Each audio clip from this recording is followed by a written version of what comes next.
demonstration, I'm going to show you how to cut out wafer paper flowers like this one here, and how to colour them into bright, vibrant colours so that you can stick them to the sides of your cakes or perhaps add them to cookies. So the first thing you're going to need is a punch. Now I've chosen a very big one here just so that you can see more easily what I'm doing, and you will need some wafer paper. And I've just got a yellow sheet here again so you can see it more easily. I shall move the ones I've already cut out of the way. Now what I found is obviously you can just feed this in like that and press down, which is how they've been designed. So that gives you that daisy. But I found it easier to actually turn it the other way up, slide off the back, which I've already done, and then feed it in this way. Oops, she says. There we go. And line it up and like that, and then punch it out. I just feel I'm more in control and I can position them better, so I'm not wasting so much the paper, like so. Now I've also discovered that you don't have to do one at a time. You can do up to 4 sheets. It really depends on the thickness of the sheets that you're using, because they do vary. With this paper, it would do either 3 or 4. Some of the papers that are slightly thicker, I would only do 2, but you don't have to do one at a time. So if you want to make lots, you don't have to do it one at a time. It's not quite as time consuming as it may first appear. So what I'm going to do now is move those out of the way, and I'm going to bring in the white ones that I had earlier. Now I've got them on a sheet of white paper, and I'm going to make sure that the rough surface of the paper is uppermost. Now there's 2 sides of this paper. There's the smooth side and the rough side, and you'll know by looking and by feeling. I don't think the camera picks that up, or maybe it does. That's the rough side. If I turn it over, that's the smooth side. So that's the rough side, that's the smooth side, but the best way to see is actually by touch. You can feel it much more easily than see it. So make sure all your papers are right way up, and then you'll need to bring in some colour. Now I've got a palette here with the different colours in, and what I'm using to dilute this is vegetable oil. I'm using sunflower oil, because if I use water, what will happen is the wafer paper will just melt. So the sunflower oil prevents that happening. So what I'm going to do is I'm going to just turn that around a little bit, load my brush with some sunflower oil and mix it to make a paint with the coloured edible dusts. Now you obviously need to make sure you've got rid of all the lumps, like so, and then you'll need to hold these in place. And I found the best way here is to actually use the end of a paintbrush to hold them in place. If you use your fingers, it starts getting all fingers and thumbs. So I found through trial and error that this, for me, works the best. So I'm just putting the green around the edges. I'm going to get some more oil. I'm going to try and keep the middle oil clean, so I'm just going to use an oil brush to add oil in now. Mix that again, and I'll do the next one. Now I really enjoyed experimenting with this technique when I created my summertime cake for my Simply Modern wedding cake book. There are lots of different things you can do with wafer paper, and people are still finding new ways, but I really do enjoy this particular technique because it's quite straightforward. I think anyone really can do it, and it's very, very effective. So I'm actually going to be making 2 green flowers here. They're going to have 2 sets of petals per flower. Okay, I'm nearly finished. So that's the first stage. The next stage is to add some yellow into the centre. So I've got a clean brush, so every colour has its own brush. If you don't do that, what does tend to happen is you start getting muddy colours, which probably isn't what you want to do. What I'm going to do now is just add a C shape in the centre of my flower. All become clear in a moment why I'm doing that. Now I need another clean brush, and I'm going to just dip this into the oil. And now what I'm going to do is just plain paint this over the white section. And what happens is that the oil spreads the colour, and you have to give it a few moments, but then it all diffuses through the paper, which I think is a really lovely effect. So if you watch what happens, and I will take it and put it onto a clean piece of paper in a moment, then you'll be able to see what has gone on. But for the time being, just watch. So can you see the difference here? And if I want to encourage it, I can obviously add a little bit more, like so. Right. And if you need to, just use the end of a paintbrush to keep it nice and still on your work surface. So as I say, the oil is like a carrier. It makes the colour spread and look more attractive. A little bit more. So make sure you try to keep the oil clean, or have two sets of oil. That probably would be more sensible.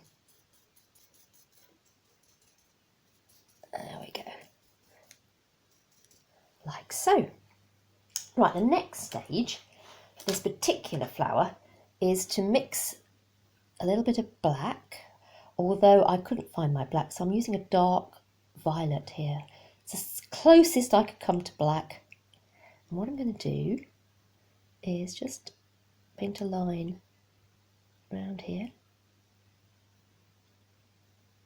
which will spread because I've got the oil on there.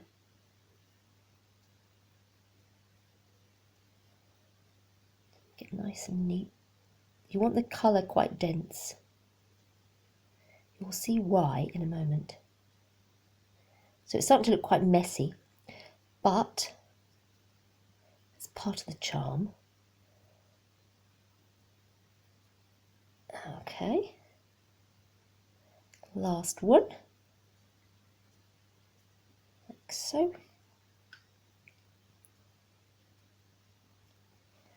Right, so what I do next is to move those out of the way, get another piece of paper, which I have underneath, and transfer, pick the pieces up. So it looks quite messy there. Pick it up, and it doesn't anymore. Oops. Could better do this off camera. There we go. That's that one. And the final one is coming. Lovely. Now what I normally do is let those dry, usually overnight, so that the oil doesn't get over my fingers. But obviously we haven't got time for that, so I'm just literally going to pick them up and show you what I do with them. Once they're dry, you can handle them and you won't get the colour dust onto you, is you just place one on top of the other, and then you have, oops, if I use a paintbrush, again, end of a paintbrush really helps here. There we are. The two together. So you can leave them like that by all means, or you can pop the two together, and then you've got a lovely sort of daisy-like effect. And you can always add and change the colours if you want to. For example, this black is spreading a little bit too much, so I can just remove a little bit, or I can spread it down the petals, really up to, you can change it and see what you want to do with it. But I love it. To me, it reminds me of watercolour painting, and the way the colours just spread from one to the other. So it's not a precise science, as they say. I've got one more example to show you. So let me just get some clean paper.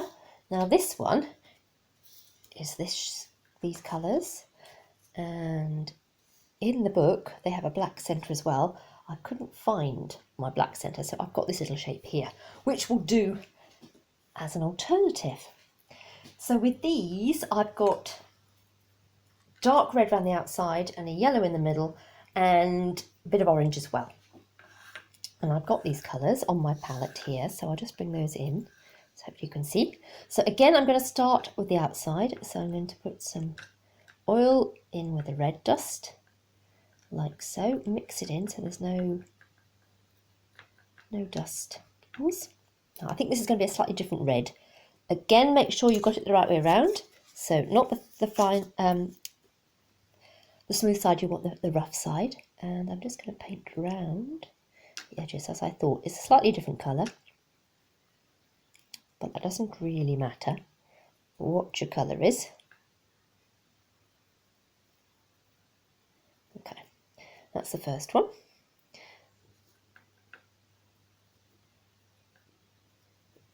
As always, I would suggest you experiment. You know, always have some spare ones and try out colours. See what works for you. Okay, the next one is I'm going to put some orange in the middle. So another clean brush. I find I need lots of brushes when I'm painting. It makes life easier. You don't have to go and wash them in between. Wash and dry them in this case. Then a bit of yellow, which I've already got a yellow brush, so I'll use that one. And I'm just going to put a bit sort of round like that. Again, very rough, because what I'm going to then do is to dip my brush into the oil and just place it on top and see what happens. See it spread. I know it looks incredibly messy right now, but as I showed you before, when you take them off the paper and you've let all those colours sort of meld together, they start to look much more attractive. Oh, I've forgotten the middle. The centre is, better get the right brush. Let's get the right brush. That's the right brush. Again, I think I'm going to use the end of a paintbrush to hold it still.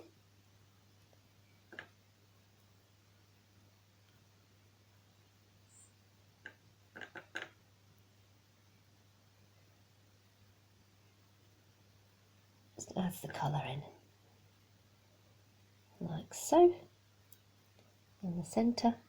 Right, let's move those to one side and then you'll see the effect it has. So I'll bring them back onto this one. You've got those ones there. So that was the one I had done before. And then these ones, so normally I'd let them dry, but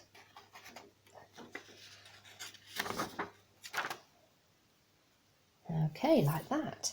Now obviously you can adjust this. I think to me that looks a little bit too much of a straight line, or you know.